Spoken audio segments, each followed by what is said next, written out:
Israel में न्यायपालिका में सुधार प्रक्रिया को लेकर दो करीबी सहयोगी देश इजराइल और अमेरिका के बीच जमकर वार पलटवार शुरू हो गया है।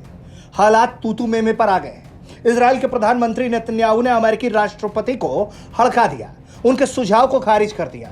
बाइडेन ने नेतन्याहू को न्यायिक सुधार प्रक्रिया से पीछे हटने और इस पर दोबारा विचार करने के लिए कहा था, लेकिन नेतन्याहू के इरादे कुछ और ही है। उन्होंने बाइडेन पर सीधा पलटवार किया और कहा कि इजराइल एक संप्रभु देश है और अपना फैसला जनता की इच्छा से लेता है।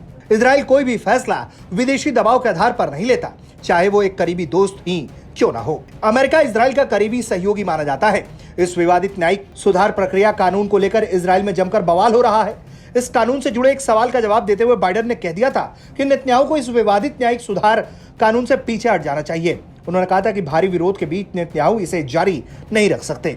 देश में हो रहे व्यापक विरोध प्रदर्शन को देखते हुए गृह युद्ध जैसी स्थिति से बचने के लिए नेतन्याहू ने इस कानून पर फिलहाल रोक लगाया है। नेतन्याहू के सहयोगी और मंत्री इमतार बेन गाविर ने इजराइल के आर्मी रेडियो से बातचीत करते हुए कहा था कि इजराइल अमेरिकी झंडे में लगे एक सितारे की तरह नहीं है। मुझे उम्मीद है कि अमेरिकी राष्ट्रपति इस बात को समझेंगे। इसके अलावा इजरायली शिक्षा मंत्री ने भी अमेरिका को सलाह देते हुए कहा कि एक दोस्त दूसरे दोस्त के आंतरिक मुद्दों में दखल देने की कोशिश नहीं कर सकता।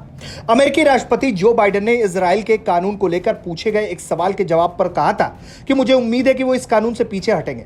नेतन्याहू इस तरह से जारी नहीं रख सकते।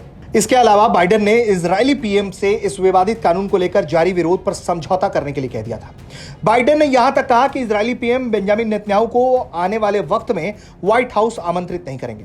अमेरिकी राष्ट्रपति जो बाइडेन और इजराइल के प्रधानमंत्री बेंजामिन नेतन्याहू के बीच वार पलटवार पर अमेरिका को सफाई तक देनी पड़ी है। व्हाइट हाउस के राष्ट्रीय सुरक्षा प्रवक्ता जॉन किर्बी ने कहा है कि बाइडेन और नेतन्याहू 4 दशकों से भी ज्यादा वक्त से एक दूसरे को जानते हैं और अच्छे मित्र हैं। आप हमेशा अपने दोस्त की बात और काम से सहमत नहीं होते, लेकिन गहरी दोस्ती में सबसे अच्छी बात यह है कि आप एक दूसरे से खुलकर बातचीत कर सकते हैं। सरकार बनने के कुछ ही दिन बाद जनवरी में नेतन्याहू सरकार ने न्यायिक सुधार कानून लाने की घोषणा की थी। इस कानून के तहत देश के शीर्ष न्यायाधीशों की नियुक्ति का अंतिम निर्णय सरकार और संसद पे लेने के लिए कानून बना दिया गया। इस कानून के लागू हो जाने के बाद सरकार सर्वोच्च न्यायालय के फैसलों को पलट सकती है और उसके अधिकार को सीमित कर सकती है। इसी कानून के विरोध में व्यापक क्षेत्र के लोगों के साथ साथ देश के प्रमुख अर्थशास्त्री, पूर्व सुरक्षा प्रमुख भी सड़क पर आए हुए हैं। प्रदर्शनकारियों का कहना है कि यह कानून देश को तानाशाही की ओर धकेल देगा और इसीलिए प्रदर्शनकारी इजराइल में बवाल काटे हुए हैं। ब्यूरो रिपोर्ट, भारत तक।